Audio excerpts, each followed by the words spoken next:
been a really cool side project. I was approached by Epicurious, written and video content online about food of all kinds. And when I was promoting the book last fall, they asked me if I would do a video with them. They had this conceit where it was sort of ask an expert to blind taste two things and guess which one was more expensive. And I was the first food expert that they approached, and we did this video. And yeah, it sort of like went viral. I feel goofy saying, but yes, it has now been watched 4.5 million times. They approached me about doing a second video because it was such a success that they're now doing them with like other category experts. So they do a coffee one and a chocolate one and whatever. So we just filmed our second one, which I was much happier with than the first one. Always, you get better.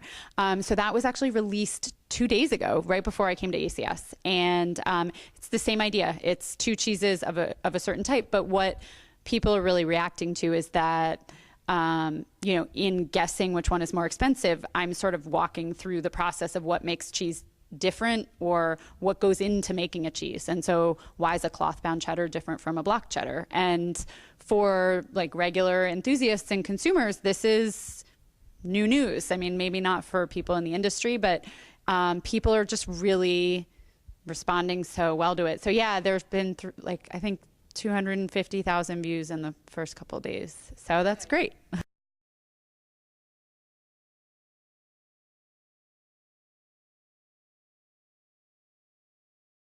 Well, I think it's like I'm always preaching the same thing when I'm talking to folks in the industry, which is, like my whole thing is to make cheese more approachable. And that's been a focus of mine in my career for years now. I really have never shied away from the basic things or the average things, or, it's like the newest, weirdest, most obscure thing has not been what I've been interested in for a really long time. And I think these videos just prove to me that people are hungry for knowledge and hungry for information, but as experts in an industry, I think we take for granted what people know. And that actually a lot of the things that we may regard as kind of pedestrian or predictable are what regular people are interested in. So to me, that's very gratifying, because I think it's like, I just like the more you can get the word out, the more people are engaged and they feel confident, and then they buy what we make and sell. And so.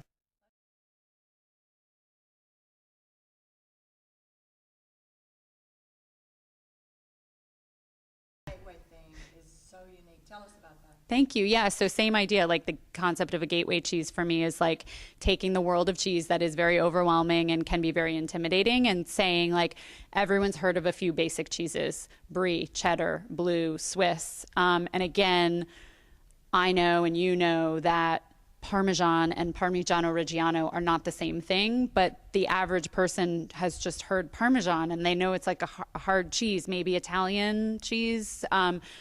So I don't really, I don't want to shy away from using those common generic names and types, because I do believe that's how we connect with consumers. And it's how you say to somebody, actually, Parmesan is one cheese, but Parmigiano Reggiano is another, and here's why they're different, and can you taste them side by side, and so on. So yeah, that's the whole concept of the book, is like these gateway cheeses are the launch pad to cheeses that maybe you haven't heard of. One question about that. Is that your idea, or was this your publisher? No, it's my idea. It's like I own the trademark on gateway cheese now. I do, yes. Yeah. Don't know what you do with that if someone uses it, if I'm going to like sue them. But yeah, no, that for me is like as a sort of framing device, that concept is one that I brought to the publisher. So.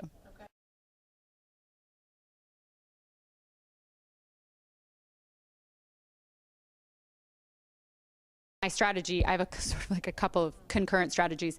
I like to taste new things from producers I know and I know I like. So that's always something, I think ACS is an opportunity where a lot of producers kind of reveal like new recipes. So I always try to get to those because there are people, I know I like and I sort of trust, and they're my go-to brands. So I try to do that.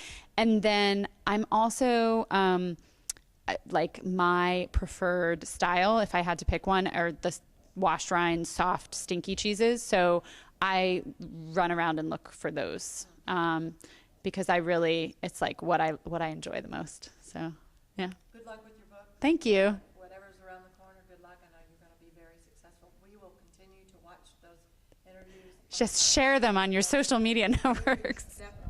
Thank you, and so glad to see you, and I hope to see you in Richmond. Oh, thank you so much. It's great to be here.